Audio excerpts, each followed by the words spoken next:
The system registered the request before it was fully formed, not because it anticipated intent, but because the condition that triggered the request had already been logged earlier, buried in a sequence of routine checks that were never meant to be reviewed manually. By the time the subject became aware of the request, it had already been accepted, processed, and queued, even though no confirmation had been issued and no acknowledgement had been displayed. This was not flagged as irregular. According to the system, the request met all required parameters.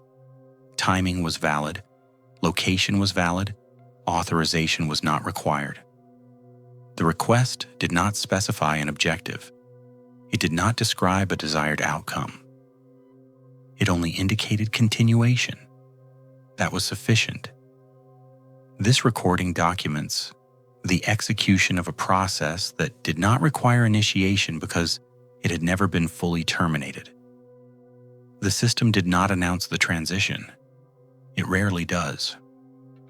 Instead, it adjusted internal states quietly, reclassifying what had previously been considered idle as active again, without changing any visible conditions. Lighting remained unchanged. Environmental controls remained stable. No audible indicators were triggered. From the outside, nothing appeared to happen. Internally, the process resumed.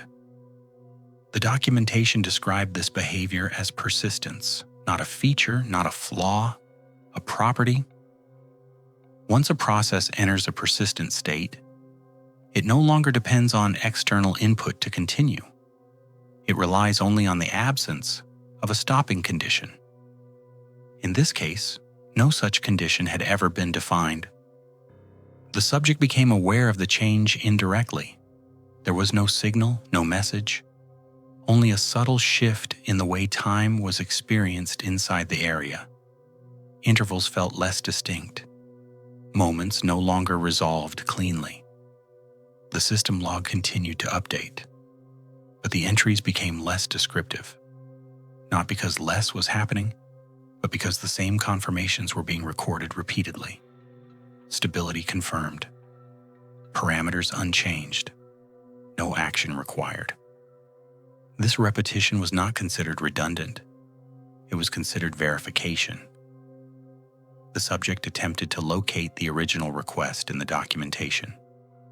It appeared multiple times, referenced in different contexts, each instance identical in content, but associated with a different timestamp. The system had duplicated the request across cycles, preserving it even as other data aged out. This was not explained. The documentation did not clarify whether the request was meant to be fulfilled once or continuously.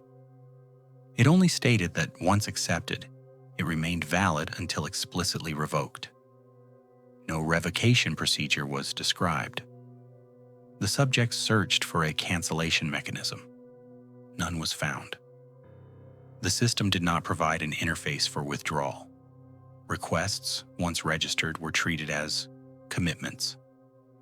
This design choice was not justified in the documentation. As the process continued, the absence of variation became more pronounced. The system was active, but nothing progressed. It was not waiting. It was maintaining. Each cycle confirmed that conditions remained acceptable, and each confirmation reset the internal tolerance counters that would otherwise prompt review. In effect, the process prevented itself from being questioned. The subject noted that the system never acknowledged awareness of its own persistence. It did not recognize repetition as a signal. It did not interpret duration as deviation. It did not escalate simply because time had passed. Time to the system was not a factor. Only state was. The subject remained inside the area. Exit was possible. Departure would not interrupt the process. The documentation was explicit on this point. Presence was not required for continuation. This realization introduced a new understanding of the request.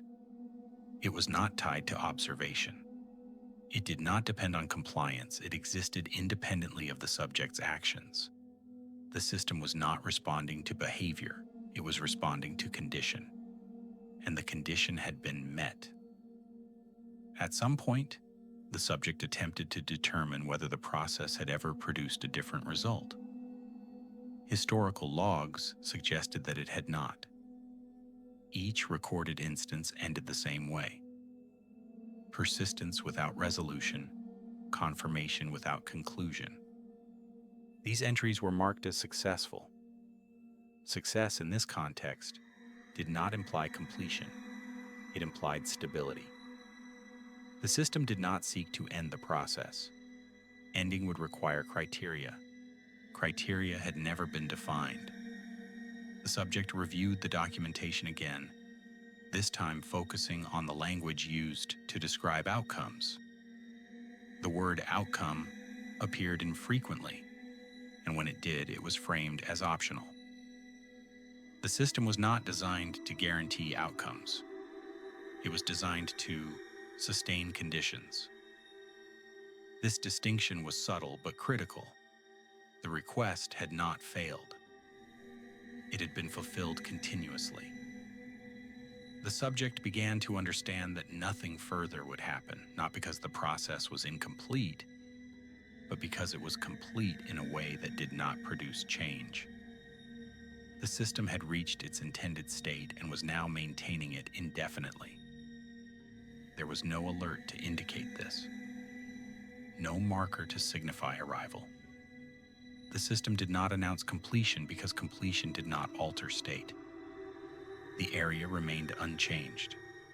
The logs continued. The process persisted. This recording remains active because the system has not detected any condition that would justify stopping it. The original request remains valid. The environment remains stable. The process remains in effect. No further action is required.